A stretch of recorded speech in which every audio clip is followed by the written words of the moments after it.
Painted stripes can add a shot of interest or color to a room, but you'll be plagued by jagged lines or bleeding colors if you skip the 6 essentials to getting wall graphics right. Here they are.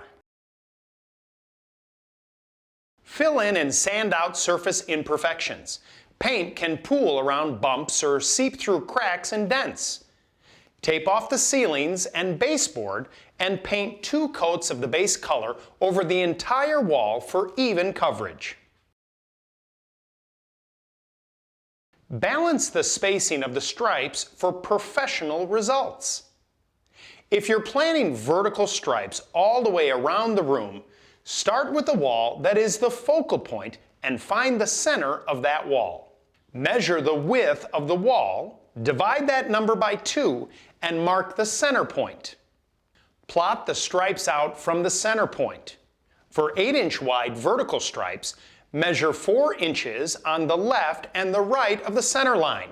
Then measure off your 8-inch stripes from there. If you're planning for stripes on just one wall, divide the width of your wall by the number of stripes you want on the wall. Mark the spacing of the stripes on the wall with a light pencil. If your stripes are even slightly crooked, it will be amplified once they're painted on. Use a level to draw a light line for each stripe, or use a laser level and draw your line. Double check at different heights of the wall to see that the widths are the same.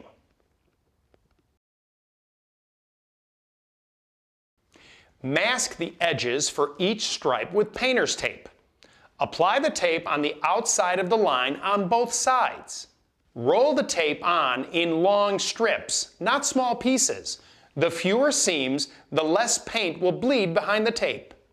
Seal the edge by running over it with a putty knife.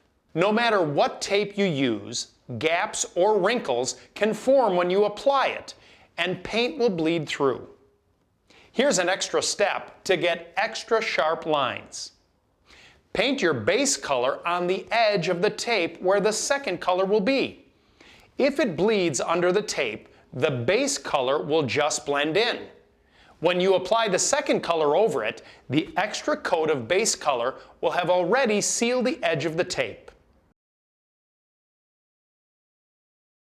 When the base color is dry, paint your second color.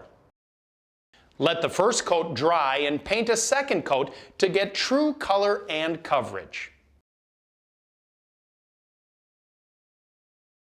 The way you remove the tape is just as important to getting a sharp edge as the way you apply it. You can remove the painter's tape while the last coat is still slightly wet. Score the edge of the tape lightly with a utility knife to prevent tape from lifting or peeling the paint. Pull off the tape at a 45-degree angle to the wall. If paint starts to peel, score it again with the knife. Here are some more tips to help you earn your stripes. When layering colors, paint the lightest layers first. Let paint dry between coats before you apply painter's tape. Try to plot your lines so your stripes won't bisect light switches or permanent fixtures. Before you paint the second color, mark off the stripes you won't be painting with a post-it note or a strip of painter's tape, so you won't accidentally paint the wrong stripe. Premium painter's tapes are worth the extra money because they're superior at preventing bleed through. But any painter's tape is only as good as the way it's applied, so take extra care to tape right. Follow the specific label instructions for the products you choose to get the best results. For more information, visit your neighborhood Ace and find us online at acehardware.com.